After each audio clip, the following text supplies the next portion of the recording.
আমরা তো আগের থেকে মহড়া দিয়েছিলাম যে আক্রমণ হবে, আমরা ধরেই নিয়েছিলাম, কারণ এর আগে অন্য কোনো ফ্লোটিলা যেতে পারেনি। কাজে আক্রমণ হলে আমরা কি করব সেটার একদম মিলিটারি কায়দায় আমাদের কিন্তু প্রত্যেকের রিহার্সেল করা ছিল। রোল কল, কেউ যদি মিসিং থাকে তাহলে তাকে কি করে খুঁজে পাবে, প্রত্যেকের সাথে আরেকজন যাতে একজন আরেকজনের খোঁজ রাখে। আবার আক্রমণ যখন হয় তখন কে প্রতিহত করবে, কে স্পোক্স পার্সন হবে, সবকিছু আমরা করেছিলাম। একটা জিনিস তার বাইরে ঠিক ছিল যে আমি এবং আরেকজন পশ্চিম নামে আরেকজন সাংবাদিক, আমরা দুজন শেষ মুহূর্ত পর্যন্ত ফিল্মিং করব, যাতে নাকি আমরা এই তথ্যটা দিতে পারি। সেটার কারণে আমাদের বিশেষ একটা জায়গায় থাকতে হয়েছে যেখানে আমরা ইন্টারনেট সিগন্যালটা পাবো, আমরা লাইভ দেব। কারণ আমরা এটাও জানতাম যে আমাদের যখন আমাদের নৌকায় এসে যাবে তখন আমরা কিন্তু আমাদের ফোন ল্যাপটপ সমুদ্রে ফেলে দেবো, কারণ এর মধ্যে অনেক তথ্য আছে যেগুলি তাদের হাতে গেলে অন্যদের বিপদ হতে পারে। সেই কারণে আমরা আগেই সিদ্ধান্ত নিয়েছিলাম, কিন্তু একেবারে শেষ মুহূর্ত পর্যন্ত যাতে ফিল্মিং করতে পারি সেই কারণে আমরা একদম নিজেরা আগে গবেষণা করে কোন জায়গায় সবচেয়ে বেশি সিগন্যাল পাওয়া যায় সেরকম জায়গায় ছিলাম। কাজে আমি এবং হসিন, ও সে ডান দিকে আমি বাদিকে, এরকম ভাবে আমরা অবস্থান নিচ্ছিলাম। তা আমরা শুয়ে আছি, এটা তার আগের রাতে অনেক রাত পর্যন্ত আমাদের আপলোড করতে হয়েছে, কারণ আমরা জানি যে সেই রাতে হয়তো আক্রমণ হতে পারে। কাজে আমরা তখন আমাদের যত ডেটা আছে, তারপর আইক্লাউডে ব্যাকআপ করা, যা যা করার যতটা করতে চেষ্টা করছি। কাজে অনেক রাত পর্যন্ত জেগে 3টার দিকে ঘুমাতে গেছি। এবং এটাও বলা দরকার, আমাদের কিন্তু শোবার জায়গা ছিল না, কারণ এটাও একটা মজার জিনিস যে অনেক ধরনের বৈষম্য তো হয়, এমনকি ফ্লোটিলার ক্ষেত্রেও বৈষম্য হয়। সেটা কিরকম? কারণ আমরা তো ফ্লোটিলায় যাওয়ার আগে ইটালি ছাড়বো, ইটালি ছাড়ার আগে ইটালির ইমিগ্রেশন রয়েছে। সাংবাদিক হিসাবে আমাকে সবচেয়ে আগে দেওয়া হয়েছিল নাম দেওয়া টাওয়া ইত্যাদি। কাজে আমি একেবারে আগে যে ঠিক জায়গা বেছে নেবো ঠিক করা হলো। তারপরে শুনতে পারলাম ইউরোপিয়ানরা আগে যাবে, তারপরে মার্কিনিরা যাবে। আমি বাংলাদেশি হিসেবে সবচাইতে পরে উঠলাম, এবং যতক্ষণে আমি উঠেছি ততক্ষণে শোবার জায়গা নাই, মাটিতেও বেঁচেতেও শোবার জায়গা নেই। কাজে আমি যেখান থেকে আমরা ব্রডকাস্ট করি ওইখানে স্লিপিং ব্যাগ বসিয়েই করেছি, তাতে সুবিধা হয়েছে। কারণ যখন বলা হলো যে সিগন্যাল পাচ্ছে, কারণ রেডার দেওয়া আছে, আমরা 24 ঘন্টা কিন্তু আমরা মনিটর করছি। আমার নিজেরও ড্রোন ওয়াচ ছিল, ছাদে গিয়ে আমরা এদিক ওদিক তাকিয়ে দেখি ড্রোন আছে কিনা, কোনো কিছু হচ্ছে কিনা, রেডারের তথ্য পাই, অন্যদের থেকে আমরা সিগন্যাল নিচ্ছি। তখন হঠাৎ করে ওই সাইরেন বাজা শুরু করলো, এবং হুয়াইরা তখন বলছে এটা কিন্তু আসল, এটা মহড়া না। তখনই তো আমি বুঝে ফেলেছি ঘটনা কি। তখন অন্যান্য কিছু না দিয়ে আমি শুধু আমার ল্যাপটপ এবং মোবাইল এই দুটো হাতে নিয়েছি, কারণ এই দুটোকে ফেলে দিতে হবে এবং আমার শেষ মুহূর্ত পর্যন্ত ফিল্মিং করতে হবে।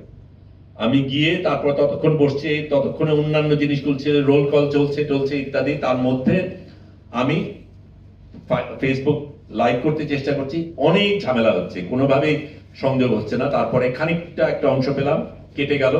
তারপরে একটা ছোট্ট অংশ পেলাম, যখন ওই নৌকাগুলি দূরে অন্ধকারের মধ্যে দেখানো যাচ্ছে।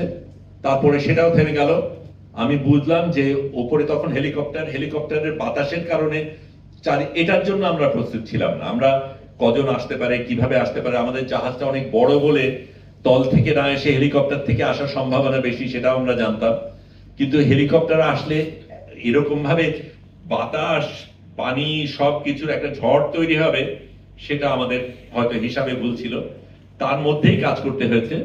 এবং যখন দেখি যে একেবারে বন্দুক নিয়ে নৌকায় জাহাজে নেমে গেছে উপরের ডেকে, তখনই আমি আমার মোবাইল ফোন এবং ল্যাপটপটা আরেকজনকে দিয়েছিলাম, কারণ আমার দুটো করতে গিয়ে ভুল হয়ে যেতে পারে। আরেকজনকে ইনস্ট্রাকশন দিয়েছিলাম আমার মোবাইল ফোন পড়ার সাথে সাথে তুমি ল্যাপটপটা ফেলে দেবে।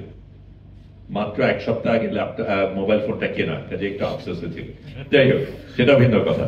কিন্তু ওই পরিস্থিতিটা হলো। তারপরে এরা যখন নামলো, আমি গুনেছি 39 পর্যন্ত, কিন্তু আমার অনুমান 50 জন খানিক ছিল। আমি একেবারে এক এক করে যত গুনতে পেরেছি গুনেছি। 50 জন খানিক ছিল, কিছু নারীও ছিল।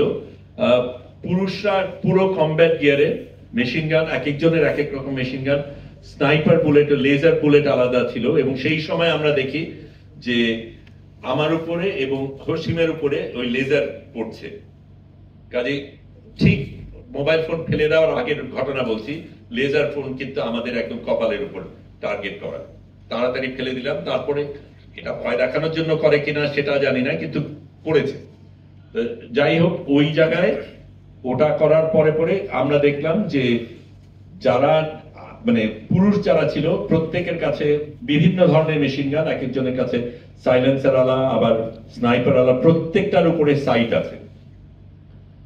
তারপরে বেশ কয়েকজনের মাথার উপরে গোপ্রো, নাইট ভিশন, বাইনোকুলার এবং বিভিন্ন ধরনের প্যাডিং। তারপরে এখানে ওই গ্রেনেডের মতন এক ধরনের জিনিস, আবার একজনের ক্ষেত্রে দেখলাম যে গোলাপি রঙের টিউব, তার মধ্যে কি আছে আমরা জানি না, এই ধরনের অনেক কিছু আছে। নারীরা যারা ছিল তাদের হাতেও বন্দুক ছিল, তারা কমব্যাট গিয়ারে ছিল না, তারা সিভিলিয়ান ক্লোথে ছিল, কিন্তু বন্দুক তাদের হাতে, প্রত্যেকের হাতেই বন্দুক ছিল। এইভাবে তারা নেমে সারা জিনিসটা দখল করে, আমাদের ভয় তো দেখাই, তারপরে কিভাবে কি করতে হবে সেগুলি বলে, তারপরে আমাদের এক এক করে ভেতরে নিয়ে যায়, নিয়ে আলাদা আলাদা ভাবে আমাদের বড় জাহাজ, কাজে অনেকগুলি জায়গার মধ্যে আমাদের আলাদা আলাদা ভাগ করে তারপরে পাহারা দেয়। আমাদের তখন আর যোগাযোগ নেই এবং তারা কোনোভাবে আমাদের কি করতে হবে, আমাদের কোনো কথা বলার কোনো সুযোগ নেই, কোনো কিছু নেই, কিন্তু একেবারে বন্দুক নিয়ে ওইভাবে দাঁড়িয়ে আছে। আমরা আমাদের কিভাবে বসতে হবে, কি কি করতে হবে সেগুলি বললো। আমি বাকি আলাপে পড়ে যাই, কিন্তু এই জায়গায় আমরা তখন আমাদের কাছে পরিষ্কার যে এখন আমাদের গাজায় যাওয়ার আর সুযোগ নেই, এখন আমরা সম্ভবত ইসরায়েলি জেলের দিকে যাচ্ছি।